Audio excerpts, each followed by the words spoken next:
આજે 7મો દિવસ આપણી 88મી પર્યુષણ વ્યાખ્યાનમાળા સુંદર રીતે ચાલે છે. આજે 7મો દિવસ. ક્યાં દિવસો વીતી ગયા આપણને ખબર જ ના પડી. આજે મંગળવાર 30મી ઓગસ્ટ 2022. આજે આપણી સાથે ડૉક્ટર નરેશ વૈદ હાજર છે અને he is going to speak to us on Paryushan પર્વે જ્ઞાન ચિંતન. કેટલો સુંદર સબ્જેક્ટ છે.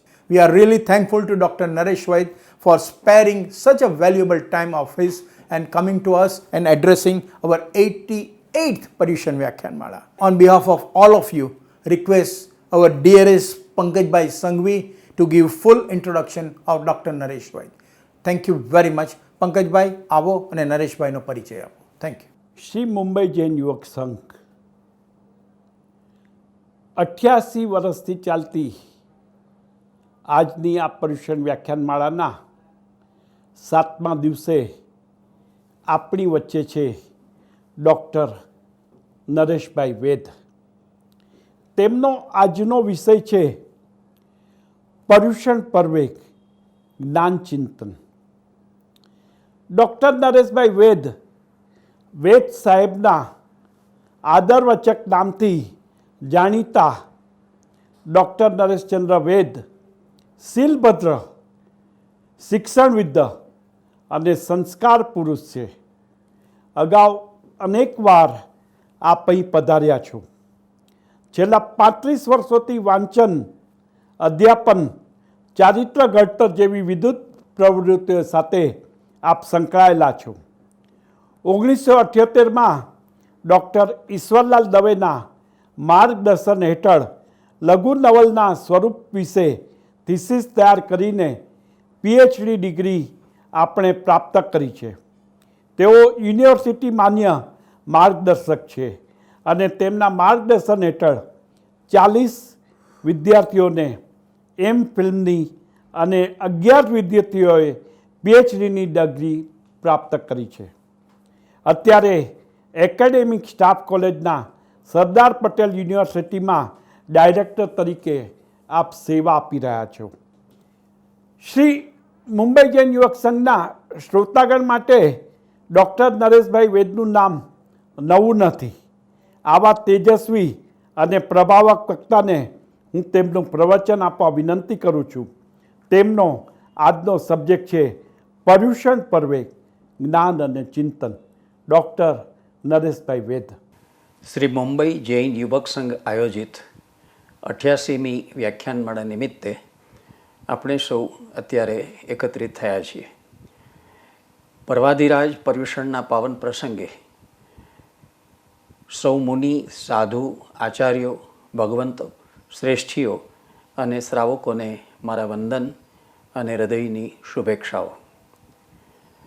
આ વખતે આ પર્યુષણ વ્યાખ્યાનમાળામાં મેં જ્ઞાન ચિંતનનો વિષય પસંદ કર્યો છે.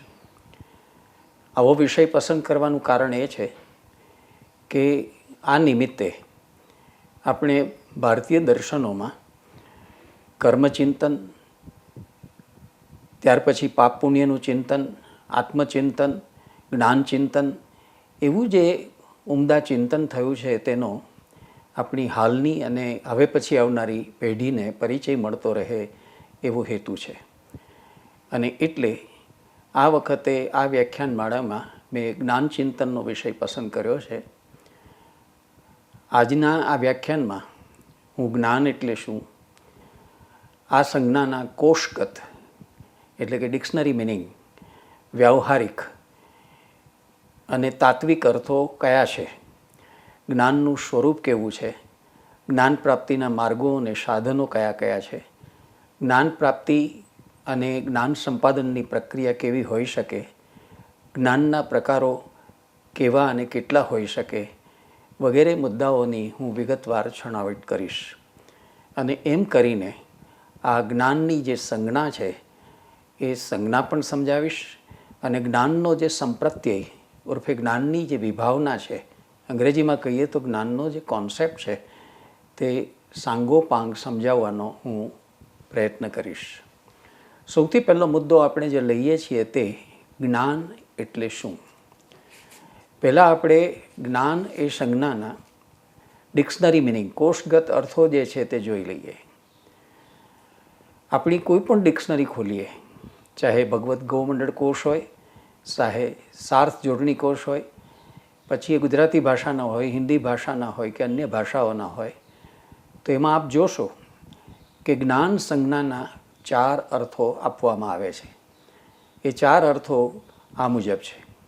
જ્ઞાન એટલે સમજણ, જ્ઞાન એટલે અનુભવ, જ્ઞાન એટલે બોધ અને જ્ઞાન એટલે પ્રતીતિ.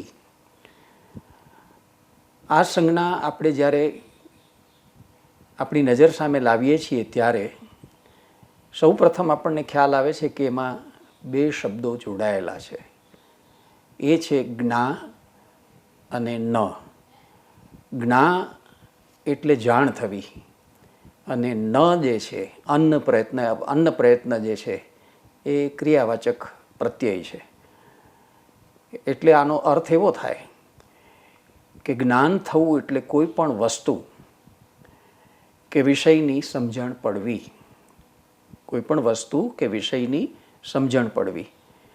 જ્યારે કોઈ વસ્તુ કે વિષયનો ઇન્દ્રિયો સાથે, ઇન્દ્રિયોનો મન સાથે, મનનો આત્મા સાથે સંબંધ થાય છે ત્યારે તે વસ્તુ કે વિષયનું આપણને જ્ઞાન થાય છે.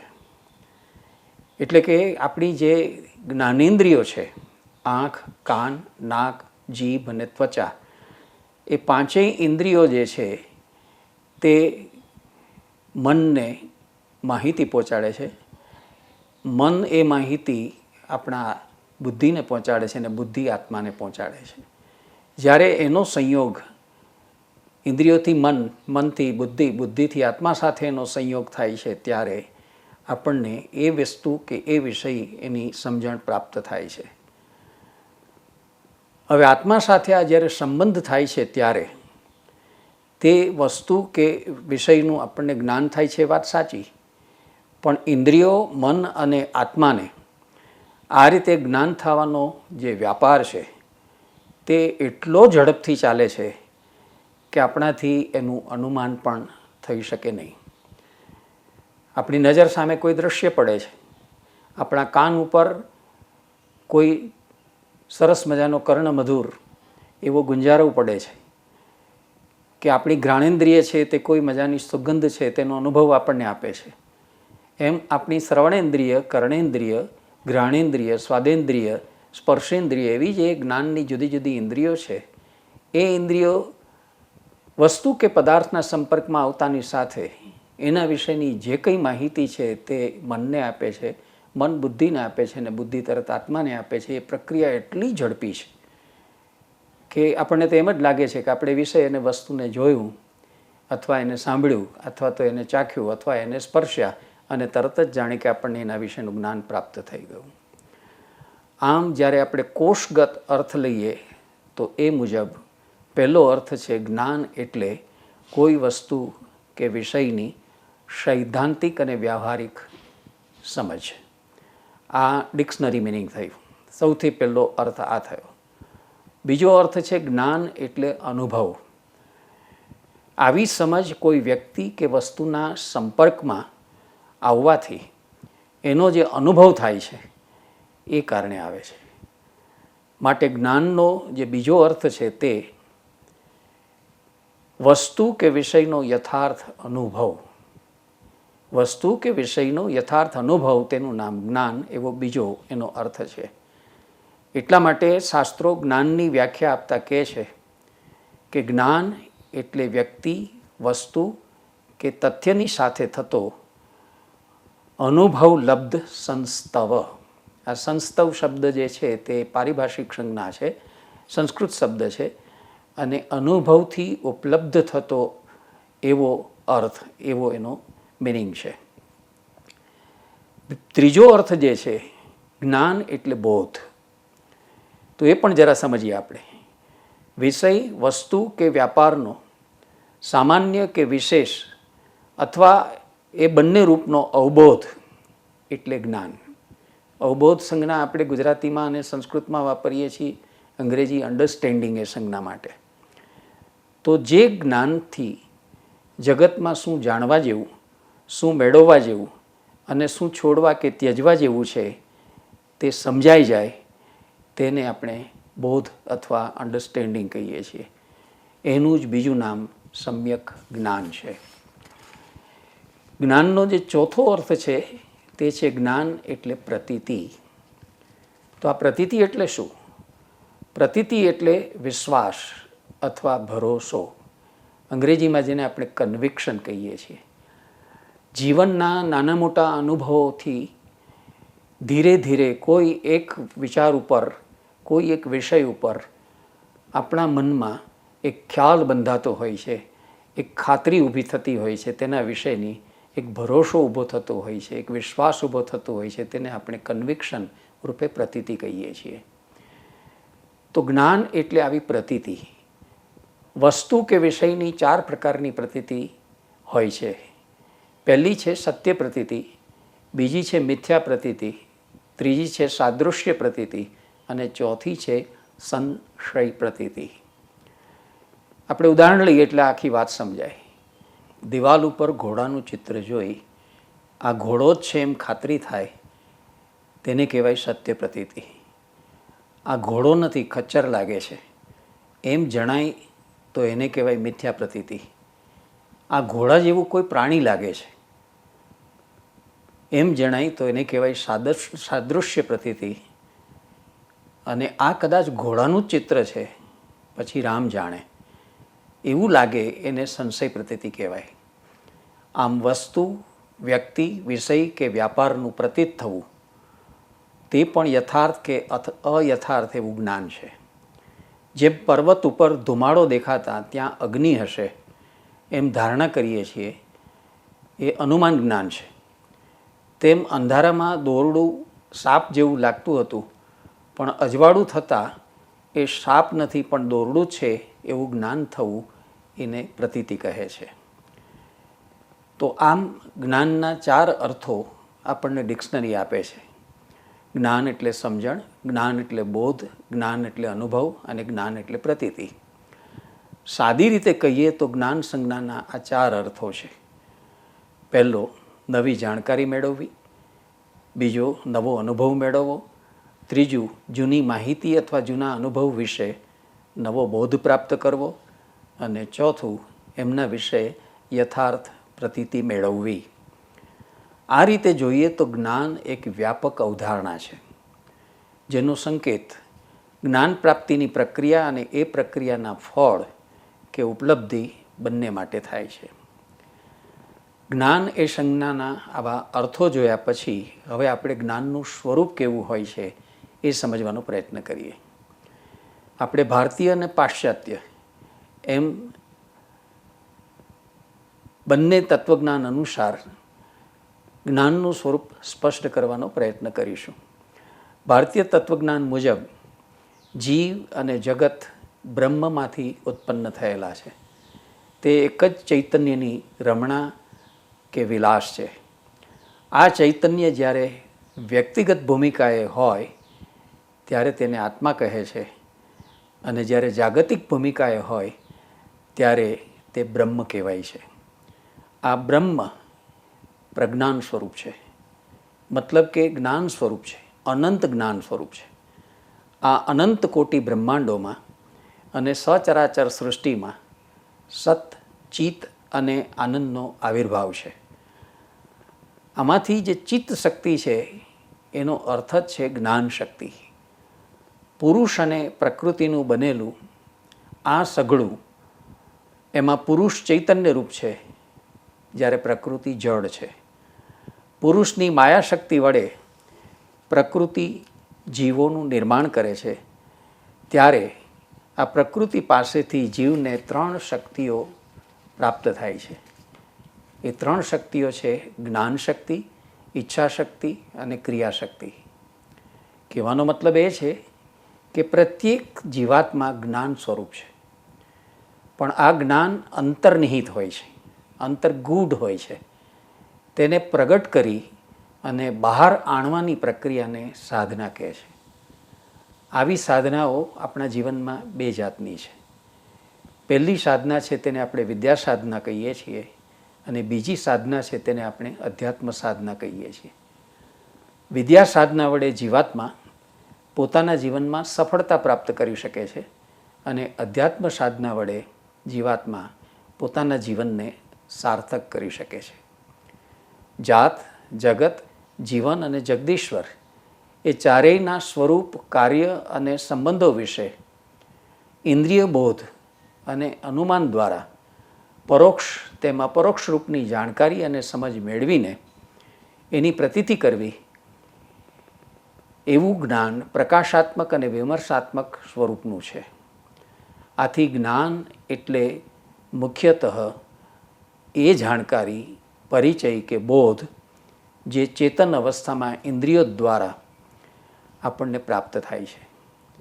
બીજી રીતે કહીએ તો એ વ્યક્તિ, વસ્તુ, વિષય કે વ્યાપાર વિશે મનમાં ઉઠતી ભાવના કે ધારણા છે, જે એમને જોવાથી અને એમના અંતરદ્રવ્યોને સમજવાથી આપણામાં ઉત્પન્ન થાય છે. એના સિવાય અનુભવ, અધ્યયન, શોધખોળ, નિરીક્ષણ, પ્રયોગ વગેરે દ્વારા પણ આપણે અવનવી વાતો છે તેની જાણકારી મેળવતા હોઈએ છીએ અને એમ કરીને આપણો જ્ઞાન ભંડાર હંમેશા સમૃદ્ધ થતો હોય છે. હવે લોકવ્યવહારમાં જ્ઞાનનો શું અર્થ અને કેવું સ્વરૂપ છે તે પણ આપણે સમજીએ. લોકવ્યવહારમાં શરીરની જે ચિત્ત શક્તિ છે તેને જ્ઞાન કહે છે. જીવતા જીવાત્મા એટલે કે ચારેય યોનિના જીવો, યોનિઓ ચાર છે આપણે જાણીએ છીએ, અંડજ, યોનિજ, સ્વેદજ અને ઉદ્ભીજ. એ ચારેય યોનિના જીવોને પોતાની જરૂરિયાતો અને પરિસ્થિતિઓ અનુસાર જાત જાતની અનુભૂતિઓ થતી હોય છે. એ અનુભૂતિઓ સમજ, બોધ કે પ્રતીતિમૂલક જ્ઞાનનું સ્વરૂપ ધારણ કરે છે. દાખલા તરીકે મનુષ્યની માફક જીવજંતુ, વનસ્પતિ અને પશુ પંખીઓને પણ દિવસ અને રાતનો તેમજ ઠંડી અને ગરમીનો અનુભવ થતો હોય છે. આ અનુભવ છે એની ભીતરનો જે અનુભવ છે તેને આપણે અનુભૂતિ કહીએ છીએ. આ અનુભવ જાજી વખત થાય, લાંબા સમય સુધી થાય એટલે એનું રૂપાંતર અનુભૂતિમાં થતું હોય છે. એ અનુભૂતિઓ જ્ઞાનરૂપ બનતી હોય છે, જેનો અનુભવ આખા શરીરમાં ફેલાયેલા ચેતાતંત્રો અને જ્ઞાનતંતુઓ દ્વારા આપણને થતો હોય છે અને જેનું કેન્દ્ર મસ્તિષ્કમાં રહેલા મગજમાં હોય છે.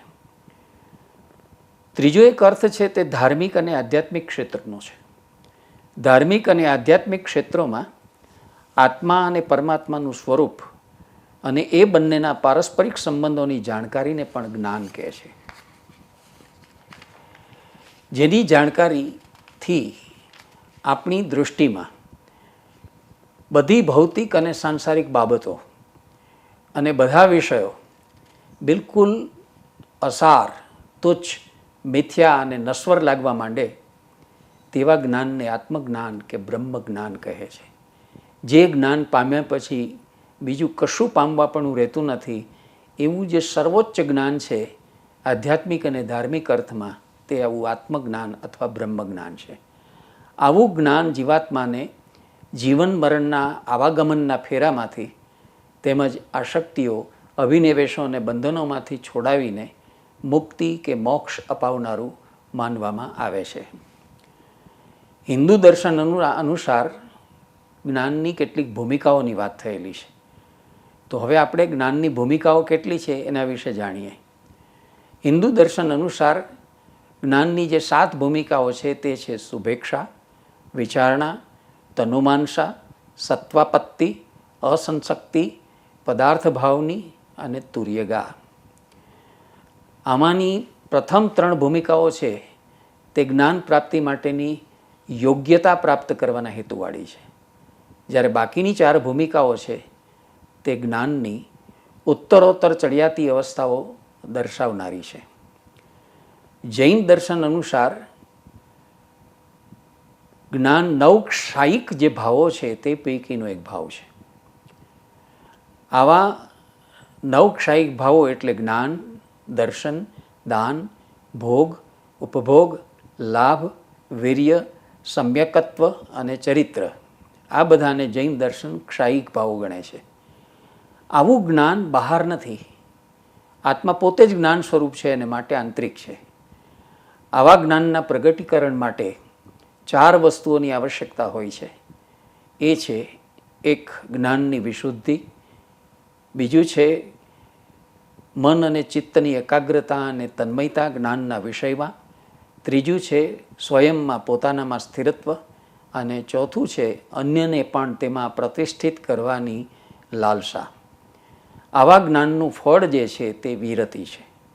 જે જ્ઞાન વિરતિમાં પરિણમે નહીં, જે જ્ઞાનની પ્રાપ્તિ બાદ ચરિત્ર નિર્માણ ન થાય અને વ્યક્તિની અંદર યોગ્ય આચરણ ન આવે, એ જ્ઞાન જૈન દર્શન અનુસાર નિરર્થક જ્ઞાન છે.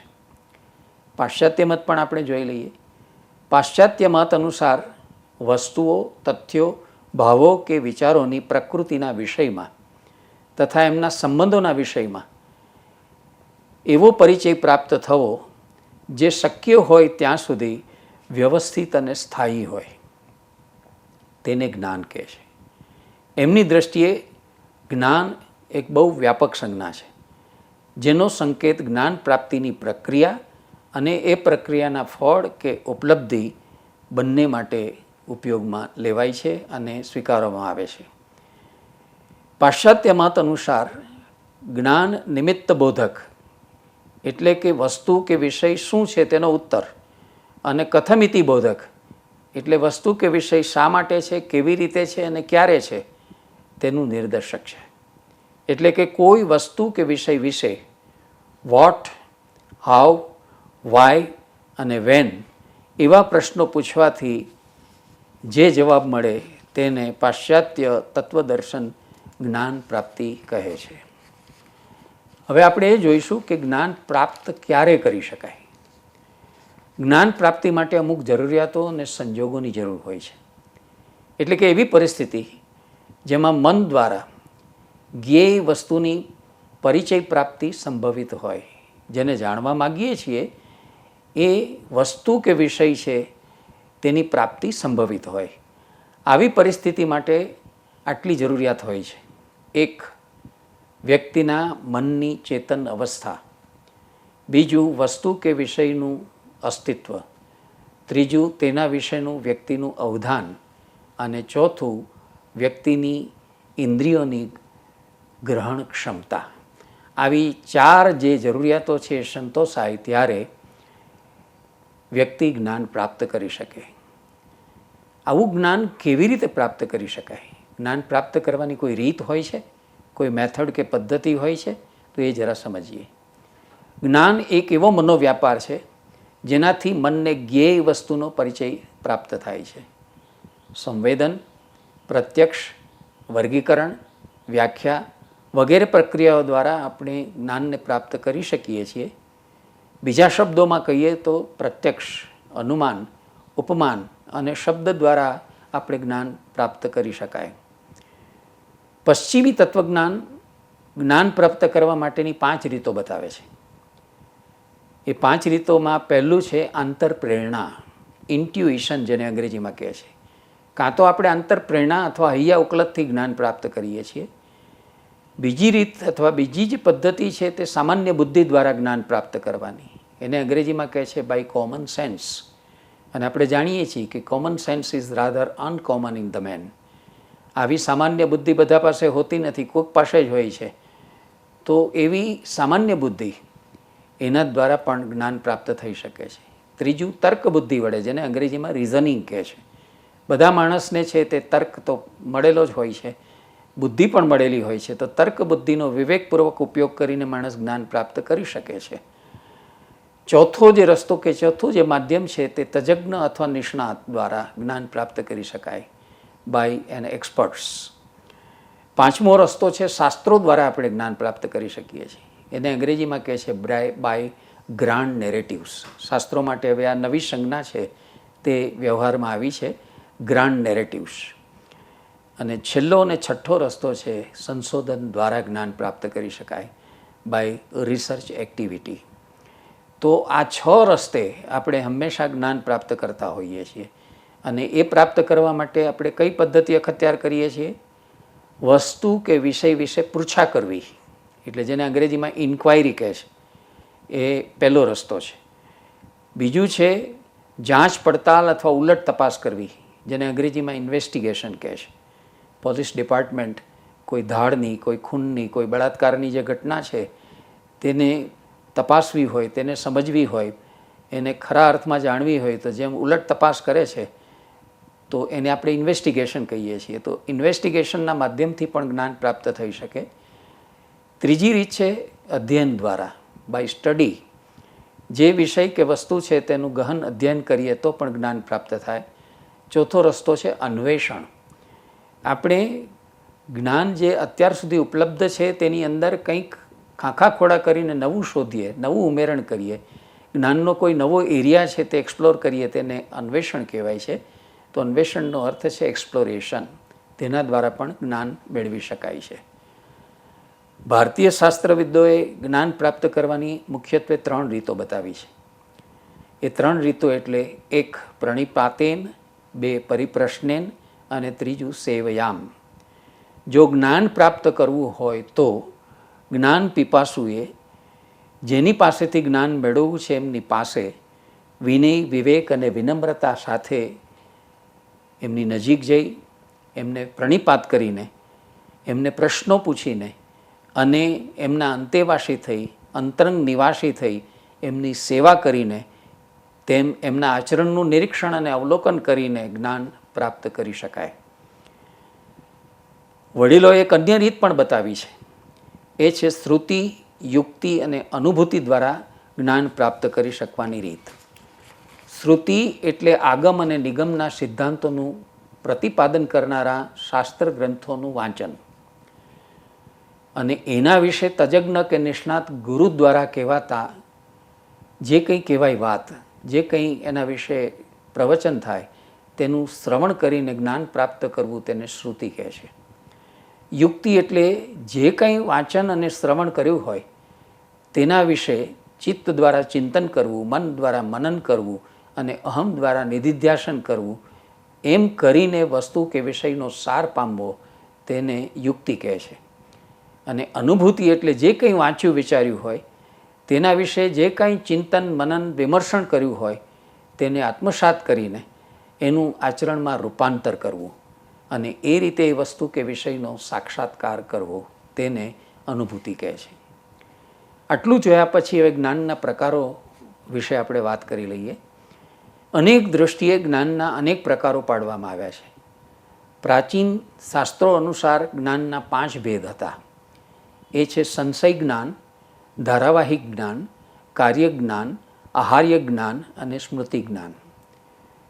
જ્યારે દર્શનશાસ્ત્ર અનુસાર 2 ભેદો પાડવામાં આવ્યા હતા, સવિકલ્પ જ્ઞાન અને નિર્વિકલ્પ જ્ઞાન. ન્યાયશાસ્ત્ર અનુસાર જ્ઞાનના જે પ્રકારો પાડવામાં આવ્યા છે તે છે અનુભૂતિ અને સ્મૃતિ, પ્રભા અને અપ્રભા. જ્યારે શ્રીમદ ભગવદ્ ગીતા અનુસાર જ્ઞાનના 3 પ્રકારો છે, સાત્વિક જ્ઞાન, રાજસી જ્ઞાન અને તામસી જ્ઞાન. જૈન દર્શન અનુસાર જ્ઞાન 5 પ્રકારના છે અને વળી એના કેટલાક પેટા પ્રકારો પણ પડેલા છે. એ છે મતિ જ્ઞાન, શ્રુતિ જ્ઞાન, અવધિ જ્ઞાન, મનપર્યવ જ્ઞાન અને કેવળ જ્ઞાન. ઇન્દ્રિયો અને મન દ્વારા જે જ્ઞાન પ્રાપ્ત થાય છે તેને જૈન દર્શનમાં મતિ જ્ઞાન કહે છે. સંત, ગુરુ, મુનિ અને મહાત્માઓના વચનામૃત સાંભળવાથી કે શાસ્ત્રોના વાંચનથી જે જ્ઞાન પ્રાપ્ત થાય છે તેને સ્તુત જ્ઞાન કહે છે. ઇન્દ્રિયો અને મનની મદદ વગર દ્રવ્યોનું જે જ્ઞાન પ્રાપ્ત થાય તેને જૈન દર્શનમાં અવધિ જ્ઞાન કહે છે.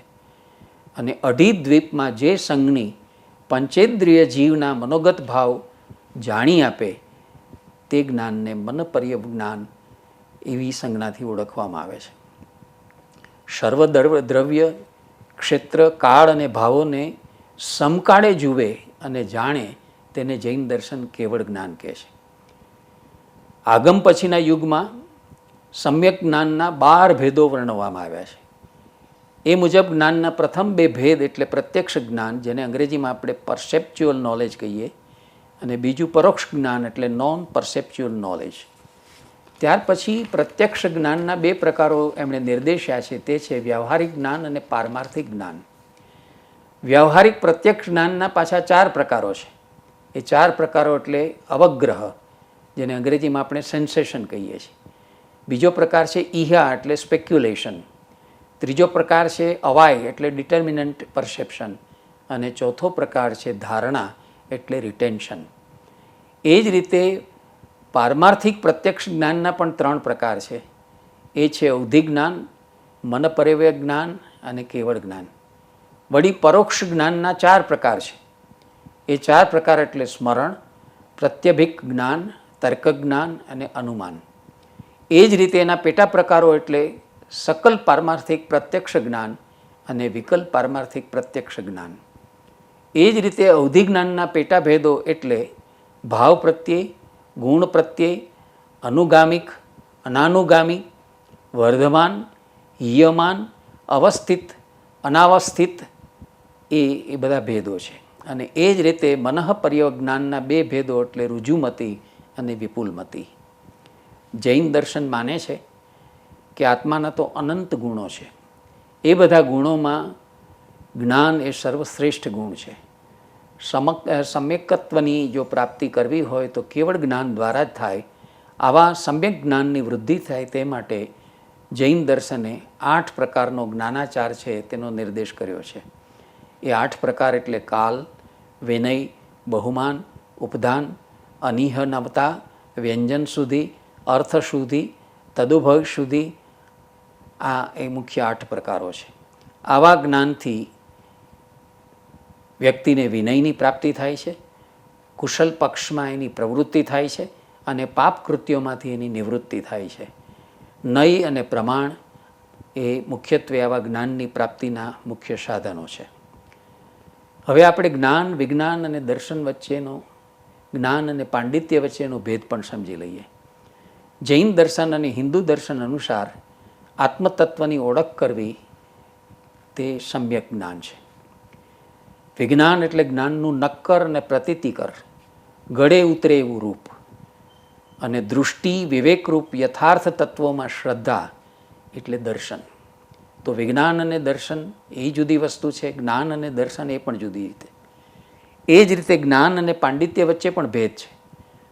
વસ્તુ કે વિષયનો સાર અથવા એનો અર્ક પકડવો તેનું નામ જ્ઞાન, જ્યારે વસ્તુ કે વિષયના કાચલા અને છોતરા સંગ્રહી રાખવા તેનું નામ પાંડિત્ય. આજકાલ યાંત્રિક જ્ઞાન અને સમગ્રતાલક્ષી જ્ઞાન, યાંત્રિક જ્ઞાનને કહે છે ટેકનિકલ નો હાવ અને સમગ્રતાલક્ષી જ્ઞાનને કહે છે હોલિસ્ટિક નોલેજ. એ આ ભાવો સૂચિત કરે છે. યાંત્રિક જ્ઞાન વસ્તુ કે વિષયની આંતરિક સંરચનાની એટલે કે એના સ્ટ્રક્ચરની જાણકારી અને પરિચયનું સૂચક છે. દરેક વિષયને, દરેક વ્યક્તિને, દરેક વસ્તુમાં આંતરિક સંરચના હોય છે. આ સંરચના વડે વસ્તુ, વિચાર કે વિષયના ઘટક અંગો છે તે પરસ્પર સંકળાઈને કેવી રીતે કામ કરે છે એની જાણકારી, એની સાથે લાંબા સમય સુધી કામ કરવાથી જે અનુભવ મળે છે, જે સમજણ મળે છે, એનાથી જે દક્ષતા પ્રાપ્ત થાય છે એ દક્ષતાને અંગ્રેજીમાં કહે છે ટેકનિકલ નો હાવ. યુરોપ અને અમેરિકા જેવા વિકસિત રાષ્ટ્રોમાં આ કારણે હાલ વિષય કે ડિગ્રીનું કોઈ મહત્ત્વ નથી, એના સર્ટિફિકેટની કોઈ કિંમત નથી. એની જગ્યાએ જેની પાસે આવો પ્રત્યક્ષ ટેકનિકલ નો હાવ છે, એમાં એની જો દક્ષતા છે તો એવા લોકોને તેઓ નોકરીમાં પ્રાધાન્ય આપી દે છે. તો આ પણ એક પ્રકારનું જ્ઞાન, પણ એ કસબ અને કારીગીરીનું એટલે કે ક્રાફ્ટ્સની જાણકારીનો અર્થ સૂચવે છે, નોલેજનો અર્થ નથી સૂચવતું. બીજી બાજુ હવે જ્ઞાનની અનેક શાખાઓ વિકસી છે, એટલે એ બધી શાખાઓ જે છે તેની વચ્ચે પણ કોઈ આંતરિક સંબંધ હોઈ શકે એમ સમજીને એમનો પારસ્પરિક, તુલનાત્મક અને આંતરપ્રક્રિયાવાળો એવો સંબંધ શોધવાની જે પ્રક્રિયા જ્ઞાનના ક્ષેત્રમાં ચાલે છે એને ઇન્ટ્રાડિસિપ્લિનરી, ઇન્ટરડિસિપ્લિનરી, મેટાડિસિપ્લિનરી અને પાન ડિસિપ્લિનરી નોલેજ કહેવામાં આવે છે. અને આજકાલ આ જાતના નોલેજની વધારે મહત્તા આપવામાં આવી રહી છે. અગાઉ વસ્તુ કે વિષયનું અધ્યયન એકલક્ષી રૂપમાં થતું, સિંગ્યુલર ફોર્મમાં. એ આપણો ફાઉન્ડેશનલ કોન્સેપ્ટ હતો કે કોઈ વિષય કે વસ્તુ એનું યથાર્થ જ્ઞાન પ્રાપ્ત કરવું હોય તો એમાં ઊંડા ઉતરવું, એમાં સારકામ કરવું, ડ્રિલિંગ કરવું, જાજો પથારો ન કરવો વિષયનો કે વસ્તુનો, બને એટલું નાનું પરિમાણ લેવું અને નાના પરિમાણમાં ડ્રિલિંગ કરતાં કરતાં, સારકામ કરતાં કરતાં ઊંડા ઉતરી અને તળિયા સુધીનું એનું જ્ઞાન પ્રાપ્ત કરી લેવું, એવું આપણો મુખ્ય પાયાનો કોન્સેપ્ટ હતો. હવે વસ્તુ, વિષય વગેરે સંકુલ અને જટિલ રૂપવાળા બન્યા છે. તેથી એના અંગે ઊભા થતા પ્રશ્નોનો મુકાબલો પણ એકલક્ષી કે એક ડિસિપ્લિન વડે થઈ શકે એવી પરિસ્થિતિ રહી નથી. અને તેથી આપણા સમયમાં સમગ્રતાલક્ષી અભિગમ, જેને આપણે અંગ્રેજીમાં હોલિસ્ટિક એપ્રોચ કહીએ છીએ, તેનો મહિમા થવા લાગ્યો છે. વ્યક્તિના જાહેર જીવનમાં કે એ જેનો વપરાશ કરે છે તે વસ્તુઓમાં જે પ્રશ્નો અને સમસ્યાઓ ઊભા થાય છે તે બહુપાર્શ્વી હોય છે. તેને એકલ દોકલ અભિગમથી ઉલઝી શકાય કે એનો ઉકેલ કરી શકાય એ શક્ય નથી બનતું. તેથી વસ્તુ કે વિષયને કેન્દ્રમાં રાખી બધી બાજુએથી જુદી જુદી વિદ્યાશાખાના નિષ્ણાતોના જૂથ કાર્ય વડે જુદા જુદા અભિગમોને સાથે રાખીને સમસ્યા ઉકેલવાની જરૂરિયાત આજકાલ ઊભી થઈ છે. અને એટલે સમગ્રતાલક્ષી અધ્યયનની અને બહુવિધ જ્ઞાનની આવશ્યકતા આપણા જમાનામાં મુખ્ય થઈ છે. આપણે એક ઉદાહરણ લઈએ, તેનાથી ખ્યાલ આવશે. થોડા વર્ષો પહેલાં સુરતમાં એક મહામારી ફાટી નીકળી હતી. બાજુમાં બારડોલીમાં નહીં, ચીખલીમાં નહીં, ગણદેવીમાં નહીં, ભરૂચમાં નહીં, કેવળ સુરતમાં જ. અને એટલી હદે એ ઝડપથી ફેલાતી હતી અને મનુષ્યના મોત થતા હતા કે લોકો ગભરાઈ ગયા હતા. સુરતવાસીઓને પોતાના ઘરમાં, એ સ્વજનો હોય, મિત્રો હોય કે સ્નેહી હોય, તો એ સ્થાન આપવા કોઈ તૈયાર નહોતું. તો એનું શું કારણ હોઈ શકે? સુરતીઓ ખાવા પીવાના બહુ શોખીન છે અને એટલે એમાં વિવેક નહીં જાળવ્યો હોય, ખાવધરા થયા હોવાને કારણે આ પ્રકારની બીમારી આવી હશે, એવું એક કારણ છે. તે માનીને ચાલવાથી એ સમસ્યા ઉકલે નહીં. સુરત મ્યુનિસિપલ કોર્પોરેશનનું જે હેલ્થ અને હાઇજીનનું જે તંત્ર છે તે પૂરું સાવધ અને સાવચેત નહીં હોય. એણે જે જ પ્રકારની તકેદારી રાખવી જોઈએ નહીં રાખી હોય, એને કારણે આવો રોગચાળો ફાટી નીકળ્યો હશે એમ માનીને એક કારણનો વિચાર કરીએ તો પણ એ સમસ્યા ઉકેલી ન શકાય. હકીકતે એ સમસ્યાનો ઉકેલ ત્યારે જ શક્ય બન્યો કે જેનો એ સમસ્યાને બધી બાજુથી વિચાર કર્યો. મોરલી, હિસ્ટોરિકલી, ફોર્મલી, પોલિટિકલી, એમ બધી રીતે જે એનો વિચાર કર્યો ત્યારે એનો ઉકેલ છે તે પ્રાપ્ત થયો અને સુરતની એ સમસ્યાને આપણે દૂર કરી શક્યા. તો આજે હવે આપણો જમાનો છે તે જટિલતા અને સંકુલતાનો છે. એને કારણે આપણા જીવનના પ્રશ્નો અને સમસ્યાઓ પણ જટિલ અને સંકુલ બનતા ગયા છે. અને એના ઉકેલને માટે થઈને હવે આવો હોલિસ્ટિક એપ્રોચ, સમગ્રતાલક્ષી જ્ઞાનનો અભિગમ એ જ આપણને કામ લાગશે. છેલ્લે આપણે જે વાત કરવી છે તે આપણા યુગની વિશેષતાની વાત કરવી છે કે આપણો આજનો આ જમાનો છે તે નોલેજ કેપિટલિઝમનો જમાનો છે. આજે હવે આપણી પાસે જમીન, જાયદાદ, ખેતર, ખડા, ઝવેરાત, ધન દોલત, બેંક બેલેન્સ અને સ્ત્રીઓનું જે સ્ત્રીધન છે એ હવે સાચી મૂડીરૂપ રહ્યું નથી. કોઈ આસમાની, સુલતાની કે મનુષ્ય સર્જિત આપત્તિઓમાં એ આવતાની સાથે નષ્ટ થઈ જતાં જરા પણ વાર લાગતી નથી. એ સાચી મૂડી નથી. સાચી મૂડી જ્ઞાનની છે. એ એવી મૂડી છે કે જે કોઈ લૂંટી કે જૂટવી શકે એમ નથી. એવી સમજ હવે દ્રઢ થતી જાય છે.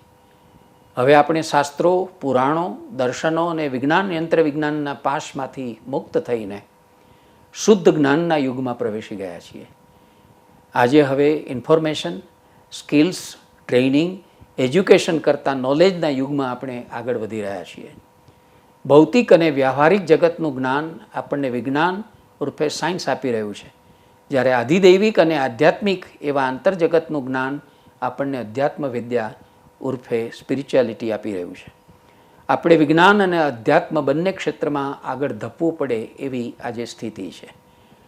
પરંતુ આ બંનેની જેમ કેટલીક વિશેષતાઓ છે તેમ બંનેની કેટલીક મર્યાદાઓ પણ છે.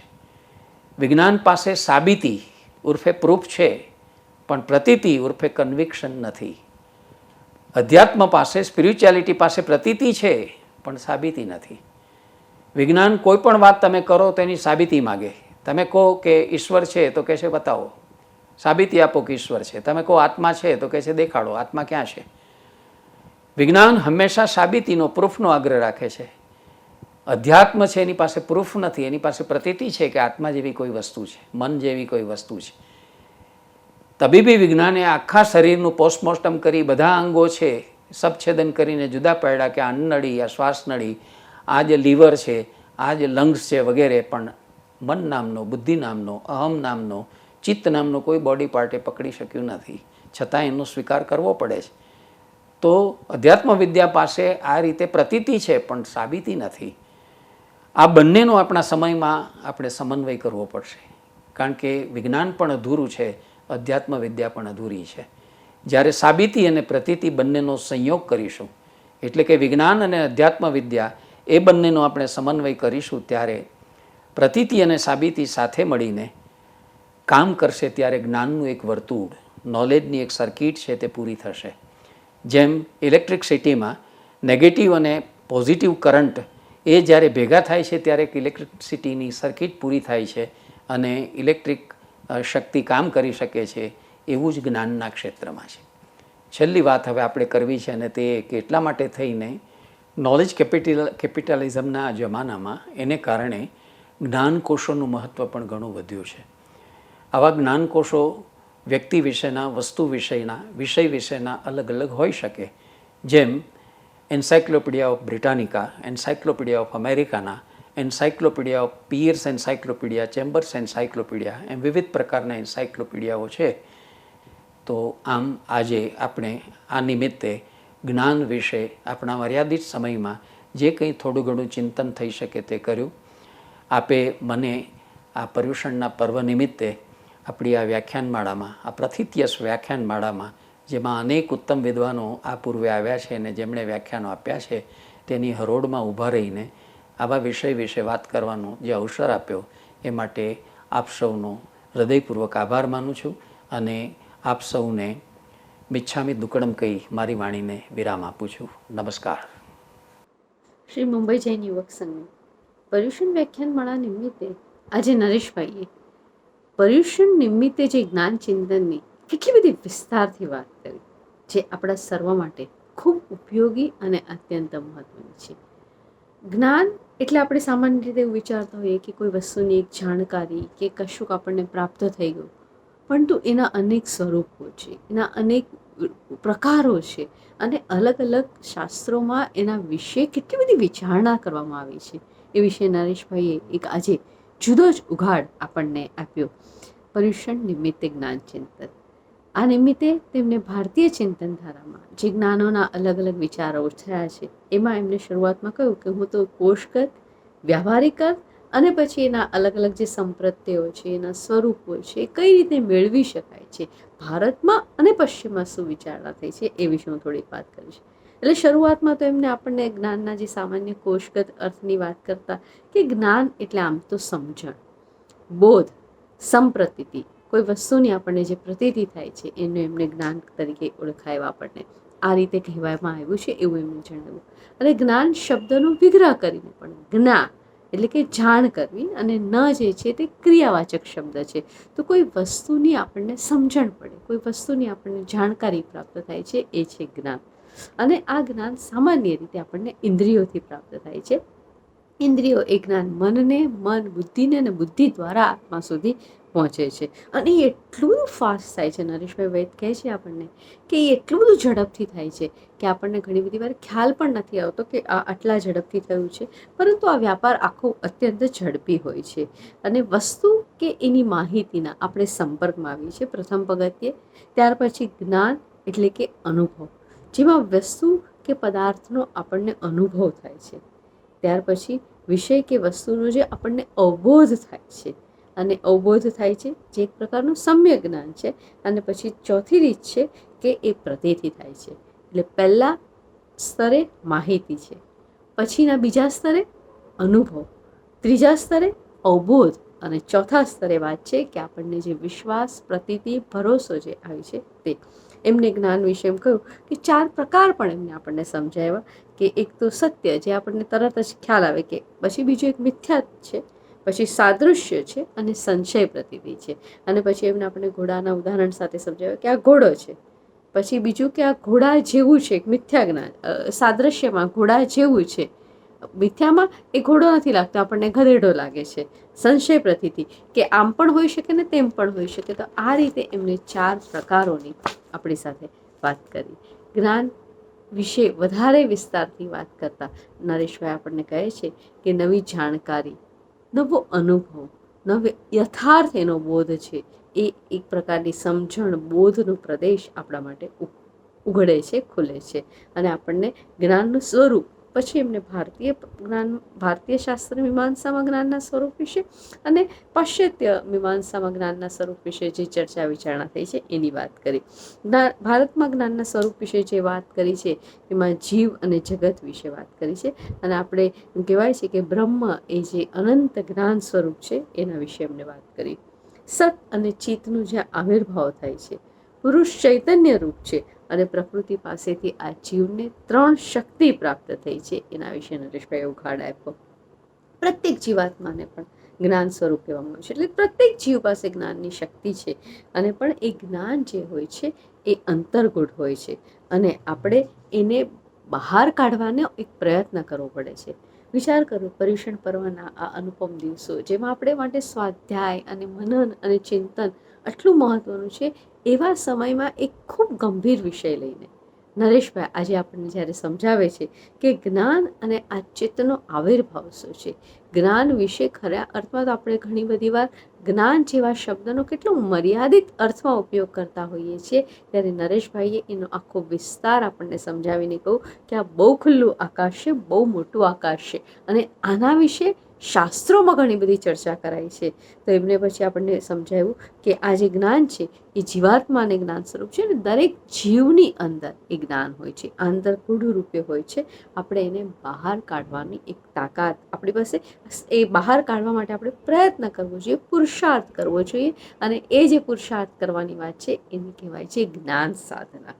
એ 2 રીતે થાય છે સાધના. પછી એક તો છે વિદ્યા સાધના, અને આપણે જાણીએ છીએ કે જીવનમાં આપણને જે પણ કોઈ સફળતા મળે છે આ વિદ્યા સાધના છે. અને બીજું છે એક અધ્યાત્મ સાધના. આ બીજા પ્રકારે પણ આપણે જ્ઞાનને પ્રાપ્ત કરીએ છીએ, જેમાં આપણે જીવનની સાર્થકતા વિશે ચર્ચા કરીએ છીએ. જાત, જગત, જગદીશ્વર વિશે સતત ચિંતન અહીંયા થતું હોય છે. આ જ્ઞાન વિશે વાત કરતા આપણને લોક વ્યવહારની શક્તિનું જ્ઞાન અને આધ્યાત્મ વ્યવહારની શક્તિનું જ્ઞાન, આ બંને પ્રકારો પણ એમને આપણને જુદા કરી આપ્યા. ધાર્મિક અને અધ્યાત્મમાં જ્ઞાન કઈ રીતે જોડાયેલું છે, એનો પરસ્પરનો સંબંધ શું છે, એમની વાત કરતાં કરતાં આત્મજ્ઞાન અને બ્રહ્મજ્ઞાનની પણ નરેશભાઈએ વાત કરી. જીવનું ગમન, એની મુક્તિ આદિ વિશે જે ચર્ચાઓ, વિચારણાઓ બ્રહ્મજ્ઞાન કે આત્મજ્ઞાન રૂપે થઈ છે એની વાત કરી. જ્ઞાનની એમને 7 ભૂમિકાઓ નરેશભાઈ આપણને સમજાવે છે કે આ અલગ અલગ ભૂમિકાઓ છે. આમાં જે પહેલી 3 ભૂમિકા છે એ નરેશભાઈ આપણને કહે છે કે જ્ઞાન પ્રાપ્ત કરવાની આપણી જે યોગ્યતા છે એ વિષયમાં જ્યારે ચર્ચા થાય છે. અને બાકીની જે 4 અવસ્થા છે એમાં ઉત્તરોત્તર જ્ઞાન વધતું જાય છે, ઉત્તરોત્તર જ્ઞાનની અવસ્થા મનુષ્ય પ્રાપ્ત કરતો હોય છે. જૈન દર્શન પ્રમાણે, જૈન શાસ્ત્ર પ્રમાણે પણ એમને જ્ઞાનના પ્રકારો દર્શાવ્યા. એમાં ક્ષાયિક 9 ભાવો છે જેમાં જ્ઞાન આવે છે. જ્ઞાન, દર્શન, વીર્યત્વ, સમ્યક્ત્વ, એ બધા એમને ભાવોની વાત કરી. જ્ઞાન વિશે બીજું એમને વાત કરતા નરેશભાઈ આપણું ધ્યાન દોરે છે કે વિશુદ્ધિ, એકાગ્રતા, સ્થિરતા અને અન્યને પણ એમાં પ્રતિષ્ઠિત કરવાની ભાવના. એટલે જ્ઞાન જે છે એ તમે પ્રાપ્ત કર્યું, પણ એ માત્ર જ્ઞાન પ્રાપ્ત કરવાની જે ભૂમિકા છે એના વિશે એમને સતત સ્પષ્ટતા કરી કે કોઈ વસ્તુની જાણકારી મેળવી લીધી એટલે માત્ર જ્ઞાન પ્રાપ્ત કરવું એવું નથી, પરંતુ એની અમુક ભૂમિકાઓ, જેમાં એક પછી એક તબક્કાઓ છે. તો એમાં એક ભૂમિકા છે વિશુદ્ધિ. આપણે વિશુદ્ધ થઈએ, પછી એમાં એકાગ્રમન થાય, પછી એમાં સ્થિરતા પ્રાપ્ત થાય અને એની અંદર અન્યને પણ પ્રતિષ્ઠિત કરવાની ભાવના છે. અને જ્યારે આ 4 વસ્તુ થાય છે ત્યારે જૈન દર્શન મુજબ એ જ્ઞાનની અવસ્થા આખી સંપૂર્ણ પૂરી થાય છે. જ્યારે પાશ્ચાત્ય મીમાંસાને આધારે નરેશભાઈ આપણને કહે છે what, how, why and when, આ 4 પ્રશ્નોના જ્યારે આપણને ઉત્તર મળે છે ત્યારે આપણે એમ કહીએ છીએ કે જ્ઞાનની અવસ્થાને આપણે પ્રાપ્ત કરી. વ્યક્તિના મનની ચેતન અવસ્થાને, વ્યક્તિના મનના અસ્તિત્વને, એના અવધાનને અને એની ઇન્દ્રિય ગ્રહણ કરવાની શક્તિ, આ જે 4 જરૂરિયાતો એટલે 4 સંજોગો, જ્ઞાન પ્રાપ્ત કરવા માટે અમુક સંજોગોનું નિર્માણ થવું જોઈએ. તો એની વ્યક્તિની ચેતન અવસ્થા છે કે પછી એની અવધાન અવસ્થા છે કે પછી એની ઇન્દ્રિયો ગ્રહણ કરવાની જે તાકાત છે, એ બધી જરૂરિયાતો પૂર્ણ થાય છે ત્યારે જ એ વ્યક્તિ જ્ઞાન પ્રાપ્ત કરી શકે છે. જે જ્ઞેય વસ્તુ છે એ જ્ઞેય વસ્તુ એ વસ્તુનો આપણને પ્રત્યક્ષ પણ અનુભવ મળે છે અને પરોક્ષ પણ અનુભવ મળે છે. તો ત્યારબાદ નરેશભાઈ વ્યાખ્યાનમાં જ્ઞાન વિશે વધારે ગહન ચર્ચા કરતા આપણને કહે છે કે જ્ઞાન પ્રાપ્ત કરવાની 5 રીતો એમને કહી. પાશ્ચાત્ય મીમાંસા અનુસાર તેઓ કહે છે કે 5 રીતે જ્ઞાન જે પ્રાપ્ત થાય છે. એમાં કઈ રીત છે? તો કે સૌથી પહેલાં સ્ફુરણા, ઇન્ટ્યુશન જેને આપણે કહીએ છીએ. ત્યાર પછી તેઓ કહે છે કોમન સેન્સ દ્વારા, સામાન્ય બુદ્ધિ દ્વારા જે જ્ઞાન પ્રાપ્ત થાય છે. તર્ક બુદ્ધિ દ્વારા એટલે કે રિઝનિંગ દ્વારા જે જ્ઞાન પ્રાપ્ત થાય છે. તજજ્ઞો દ્વારા, આપણે શાસ્ત્રના વચનો વગેરે સાંભળીને આપણે જે જ્ઞાન પ્રાપ્ત કરીએ છીએ તે, શાસ્ત્રોકારો પાસેથી સાંભળીએ છીએ તે, જેને ગ્રાન્ડ નેરેટિવ એવો એક શબ્દ પણ આજકાલ જેના માટે ઉપયોગમાં લેવાયો છે. અને પછી કહે છે જ્ઞાન પ્રાપ્ત કરવાની હજી એક માર્ગ છે સંશોધન દ્વારા. તો આટલી રીતે આપણે જ્ઞાન પ્રાપ્ત કરી શકીએ છીએ.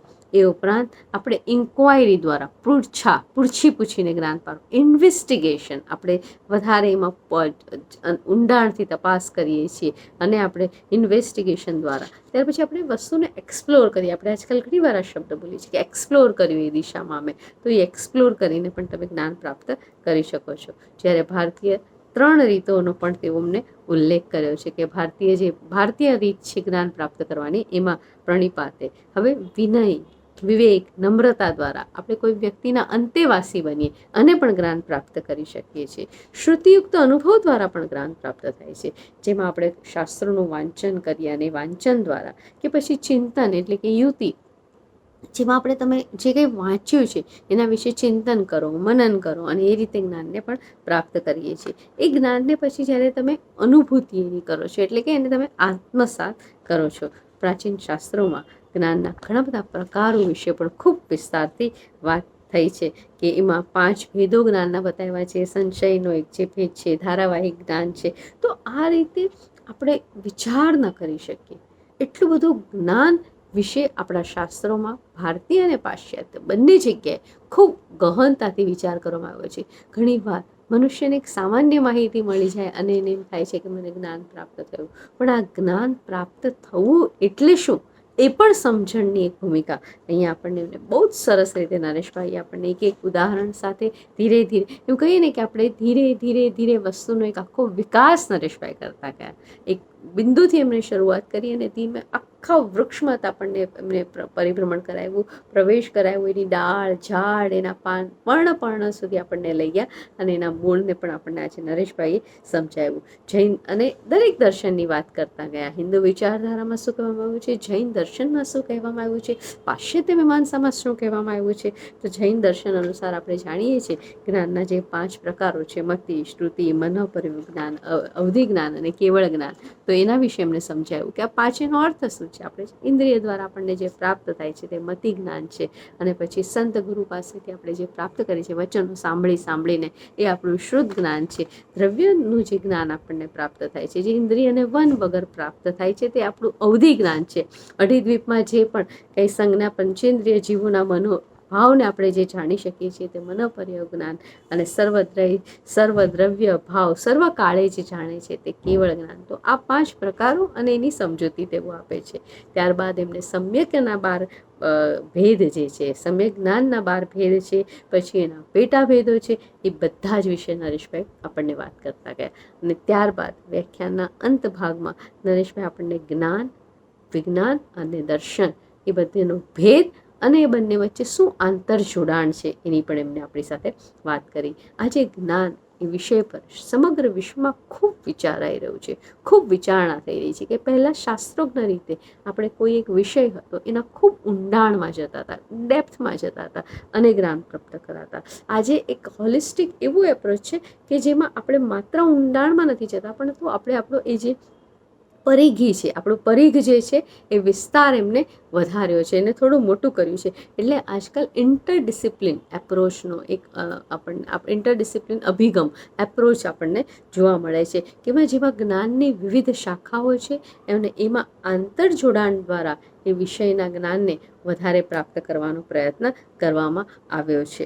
એમને નરેશભાઈ આપણને કહે છે કે એમને સુરતનું એક ઉદાહરણ પણ આપણને આપ્યું કે થોડાક સમય પહેલાં સુરતમાં એક જે રોગ થયો હતો અને માત્ર સુરતમાં થયો હતો, તેના અનેક કારણો, એનું સામાજિક કારણ કે પછી એનું ભૌગોલિક કારણ કે બીજા અનેક કારણો જોઈને સમજીને ચારે તરફથી વિચાર કરીને પછી એના તમે છેવટે અનુમાન ઉપર આવી શકો છો. આજે જ્ઞાન એ મનુષ્યની મૂડી છે. જેમ પહેલાં ધનને કે પછી સ્ત્રી ધનને એક મૂડી કહેવાતું હતું, પરંતુ આજે જ્ઞાન મહત્વ એટલું છે અને જ્ઞાન એ મૂડી છે. પણ at the same time Nareshbhai કહે છે આપણને કે સાથે સાથે આજે જમાનો સ્કિલનો છે, આજે કૌશલનો જમાનો છે અને કૌશલને પણ એટલું જ મહત્વ આપવામાં આવ્યું છે. વ્યવહારિક રીતે જે ઉપયોગી કેટલીક લાયકાતો હોય છે, એટલે ડિગ્રી કરતાં એ કૌશલનું મહત્વ પણ વધતું ગયું છે. તો એક જ્ઞાન જેવો એક વિષય જેના આટલા પ્રકારો, જેના વિશે આટલું ચિંતન, એનું માધ્યમ, એને કઈ રીતે પામી શકાય, એના માટે શું પરિસ્થિતિ હોવી જોઈએ, એને કઈ કઈ રીતે અલગ અલગ ભેદોમાં એને વિભાજિત કરવામાં આવ્યા છે અને છેવટે આ જ્ઞાનનો સંબંધ માત્ર સાયન્સ સાથે છે એવું નથી કે માત્ર અધ્યાત્મ ત્યાં છે એવું નથી. આ બધાનું એકબીજા સાથે જોડાણ છે. મનીષભાઈ છેલ્લે એટલા માટે જ આપણું ધ્યાન ખાસ દોરે છે કે આજે વિજ્ઞાન અને અધ્યાત્મ એ બંનેનું જોડાણ અત્યંત આવશ્યક છે. કારણ કે વિજ્ઞાન આપણને કેટલીક રિઝનિંગ માગે છે, આપણી પાસે તર્ક માગે છે, જ્યારે બીજી તરફ અધ્યાત્મ આપણી પાસે પ્રતીતિ માગે છે. અને આ બંનેનું જ્યારે સમન્વય કરીએ છીએ ત્યારે એક સંપૂર્ણ જ્ઞાનની ભૂમિકા પ્રાપ્ત થાય છે. તો પર્યુષણ નિમિત્તે આજના આ વ્યાખ્યાનમાં જ્ઞાન ચિંતન વિશે ખૂબ જ વિગતે અને વિસ્તારથી અને ખાસ કરીને એક આખા બહુ જ મોટા પરિપ્રેક્ષ્યમાં વાત થઈ અને આપણને સૌને એક નવા વિષયનો એક જુદો ઉઘાડ જાણવા અનુભવવા મળ્યો અને એટલા એક સરસ વિષય માટે ખૂબ સુંદર રીતે ન્યાય આપ્યો. એટલા માટે આપણે એમનો આભાર માનીએ છીએ. અને હવે આજે ફરી પાછા આગળ વધીએ છીએ સરદાર કન્યા વિદ્યાલય વિશે. ચાલો જોઈએ તો ખરા આજે કોણ વાત કરવાનું છે. તો ચાલો સરદાર કન્યા વિદ્યાલયની મુલાકાતે શબ્દો અને આ યુટ્યુબના માધ્યમ દ્વારા. નમસ્કાર, હું કૌશિક મહેતા. સુરત નજીક બારડોલીમાં સરદાર કન્યા વિદ્યાલય ચાલે છે. એમને આ વેળા મુંબઈ જૈન યુવક સંઘ દ્વારા પર્યુષણમાં એની પરંપરા મુજબ ફંડિંગ થવાનું છે. એ માટે આ સંસ્થાની પસંદગી થઈ છે, એ બહુ મોટી વાત છે. હું આ સંસ્થાને એ માટે ખૂબ અભિનંદન આપું છું અને એમની પસંદગીને સલામ પણ કરું છું. કારણ કે આ સંસ્થા જેવી છે કે જેને સમાજે મદદ કરવી એ સમાજની જવાબદારી છે. મુંબઈ જૈન યુવક સંઘ દર વર્ષે પર્યુષણમાં આવી રીતે એક સંસ્થાને પસંદ કરી અને એની માટે ફંડિંગ કરે છે. બહુ જબરી પરંપરા છે અને બીજી સંસ્થાઓએ પણ એ અપનાવવા જેવી છે. સરદાર કન્યા વિદ્યાલય બારડોલીની વાત કરીએ તો નિરંજનાબેન કલારથી કે જેને બધા નાનીમાં કે બા તરીકે સંબોધે છે ને ઓળખે છે. આ સરદાર આશ્રમ જે બારડોલીનો છે એનો ભવ્ય ઇતિહાસ છે. કારણ કે સરદાર વર્ષો સુધી ત્યાં આવતા રહ્યા છે. ગાંધીજી પણ દર વર્ષે 1 મહિનો ત્યાં રહેવા આવતા. ભાઈ મોરારી બાપુ પણ દર સરદાર જયંતિએ સરદાર સંગોષ્ઠીમાં ઉપસ્થિત રહે છે ને એક રાત જે સરદારનો રૂમ છે ત્યાં જ સાદગીથી રહે છે. એ એમનો ઉપક્રમ છે. નિરંજનાબેન કલારથી વિશે શું કહીએ, કારણ કે આવું વ્યક્તિત્વ, આવી શખ્સિયત હવે આપણી પાસે બહુ નથી જોવા મળતી. આ આપણી સમાજની, દેશની કમનસીબી છે. એમના પિતા શ્રી ઉત્તમચંદ શાહ સરદારના નજીકના સાથી અને સરદારના બોલ ઉપર એમણે લગભગ જીવન સરદાર આશ્રમ માટે, બારડોલી માટે સમર્પિત કરી દીધું. નિરંજનાબેનના પતિ મુકુલ કલારથી ઉત્તમ લેખક, અનેક પુસ્તકો આપ્યા, પ્રેરણાદાયી પુસ્તકો આપ્યા. નિરંજનાબેનની પુત્રી પ્રજ્ઞાબેન ડૉક્ટર, અને એમણે પણ દીકતી પ્રેક્ટિસ છોડી અને આ સેવા કાર્યમાં જોડાયા. નિરંજનાબેન કલાર્થીનું જીવન જ કંઈક અનોખું છે, કારણ કે એમને પિતાનો વારસો તો મળ્યો, સરદાર સાથે એમણે નાનપણમાં સમય વિતાવ્યો, ગાંધીજી સાથે, પૂજ્ય મોટા, રંગ અવધૂત, જુગતરામ કાકા, આવા અનેક ગાંધી યુગના જે એ સમકાલીનો હતા, સંતો હતા, નેતાઓ હતા, સામાજિક સેવાઓ જેમણે ભેગ ધરેલો એવા લોકો સાથે એમનું બાળપણ અને તારુણ્ય અવસ્થા પસાર થઈ. આપણે એમ કહીએ ને કે ગાંધીના સરદાર જેને અડી ગયા હોય એ જીવનમાં કંઈક એવું કામ કરી જાય કે માઇલસ્ટોન બની જાય. એવું જ કામ નિરંજનાબાનું છે. એમણે જોયું કે આ વિસ્તારમાં બારડોલી, આહવા, ડાંગ, આ બધા વિસ્તારમાં અંતરિયાળ ગામડાઓમાં એટલી બધી દારૂણ ગરીબી છે અને એના કારણે દીકરીઓ ભણતી નથી. આ એમના ધ્યાનમાં આવ્યું ને એમણે કન્યા વિદ્યાલય શરૂ કરવું એવો નિર્ણય લીધો ને 1969માં એની શરૂઆત થઈ. આજે આટલા વર્ષોમાં 5-6 હજાર દીકરીઓ ભણી ગઈ છે અને બહુ સારી રીતે જીવનમાં ગોઠવાય છે. કેટલીય એમાંથી સેવા ક્ષેત્રે પણ જોડાણી છે. તમને 1-2 કિસ્સા મારે કહેવા છે. ભદ્રયુભાઈ વછરાજાનીએ જે નાનીની નિશ્રામાં પુસ્તક લખ્યું એમાં પણ આ પ્રસંગો આવે છે. એકવાર અંતરિયાળ ગામમાં નિરંજનાબા જાય છે અને જોવે છે કે ઘરમાં ખાવા પીવાની કોઈ વસ્તુ, ધાન નથી, અનાજ નથી.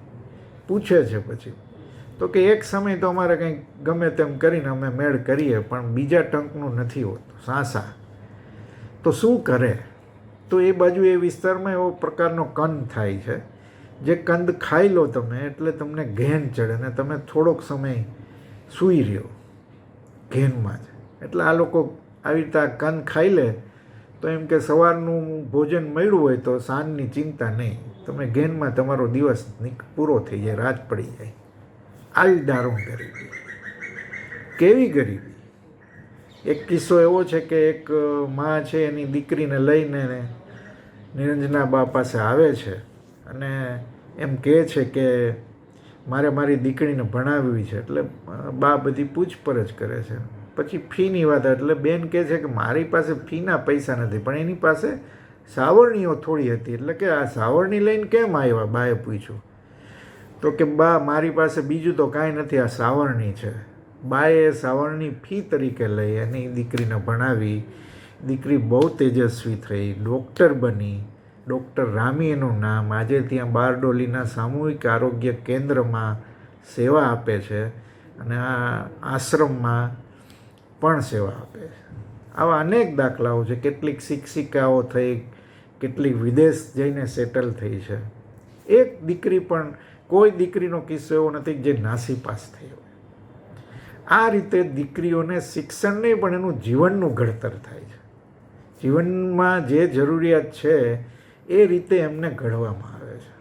આવા બા પ્રજ્ઞાબેન અને બીજા એમની સાથેની ટીમ જે કામ કરે છે એ નમૂનેદાર છે.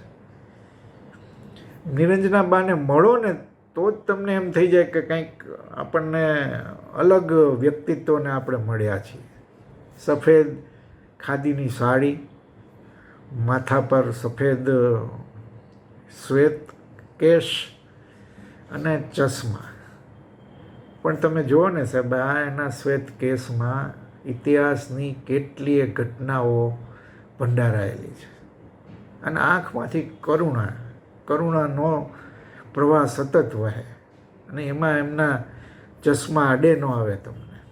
એ હશે તો ખુલ્લા દિલે હશે અને સેવા કરે છે અથવા તો કંઈક સમાજ માટે ઉપયોગી કરે છે. એનો કોઈ પણ જાતનો અહંકાર નહીં.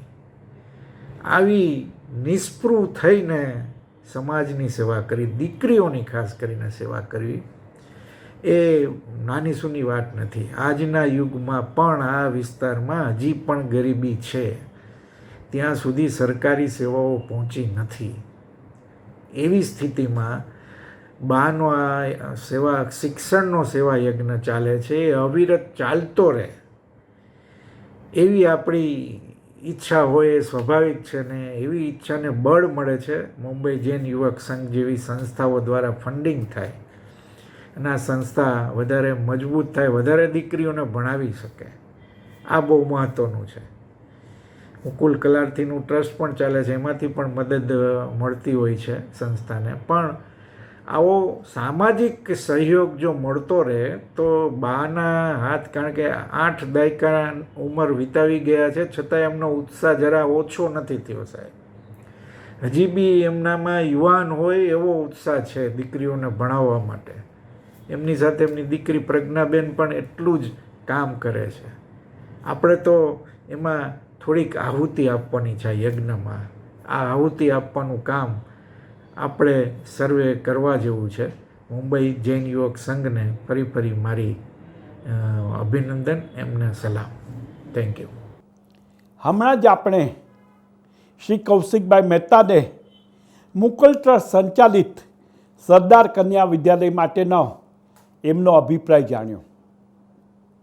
આપણે સૌ છેલ્લા 7 દિવસથી સરદાર કન્યા વિદ્યાલય માટે જે પણ સાંભળી રહ્યા છીએ તેનું ખરેખર જો આત્મચિંતન કરીએ ને તો આપણને આ સંસ્થા માટે ઘણું માન ઉપજે છે. દરેક જણાએ આ 7 દિવસમાં અમને નાનો મોટો ઘણો સપોર્ટ કર્યો છે, પણ હજી પણ છે આપના સહકારની, આપના આવકારની અને આપના વિશ્વાસથી અમને જરૂર છે. સરદાર કન્યા વિદ્યાલયને શ્રી મુંબઈ જૈન યુવક સંઘ વધારેમાં વધારે જેટલું પણ દાન આપી શકે એ કદાચ અહીંયા અમને ઓછું લાગશે તો આપણે ફરીથી સૌને હાથ જોડીને નમ્ર વિનંતી કરીએ છીએ કે આપ સૌ જો હજી પણ આપણે કાંઈ ન કર્યું હોય તો આ કન્યા વિદ્યાલય માટે આપ જરૂરથી આગળ વધશો. આજે આપણે એમનો તો આભાર માનીએ જ છે કૌશિકભાઈ મહેતાનો, પણ સાથે સાથે ડૉક્ટર નરેશભાઈ વેદે આપણને પર્યુષણ પર્વે જ્ઞાન અને ચિંતનની જે વાતો કરી છે અને આપણા આજના આ 7મા દિવસે જે પર્યુષણની વ્યાખ્યાનમાળા જે ચાલુ રહી છે તેમાં આપણે જ્ઞાન અને ચિંતનની વાતો આજે જે સાંભળી છે તે બદલ આપણે જરૂર ડૉક્ટર નરેશભાઈ વેદનો પણ આ તકે આભાર માનવાનું ભૂલીએ નહીં. અને હા, ચોક્કસ આજે 7 દિવસ થઈ ગયા, પણ આ વ્યાખ્યાનમાળાના સંચાલકો જે રીતે કાર્ય કરી રહ્યા છે અને દરેકે દરેક નાના મોટા જે તમારા સુધી આ દરેક વ્યાખ્યાનો પહોંચાડવા માટે મહેનત કરી રહ્યા છે તે દરેકનો પણ આ તકે આભાર માનવાનું ભૂલતા નથી. આવતીકાલે સવારના સંવત્સરી પર્વ વ્યાખ્યાનમાળાનો છેલ્લો દિવસ, 88મા વર્ષની આ વ્યાખ્યાનમાળાનો છેલ્લા દિવસની ઉજવણી આવતીકાલે સવારના છે. સંવત્સરી પ્રસંગે, સંવત્સરી પ્રતિક્રમણ કરતી વેળાએ ક્યાંય પણ દરેકને જ્યારે મિચ્છામી દુક્કડમ કરું છું ત્યારે આજે હું તમને પણ એડવાન્સમાં આપ સૌને મારા મિચ્છામી દુક્કડમ સાથે વેરમું છું. જય જિનેન્દ્ર.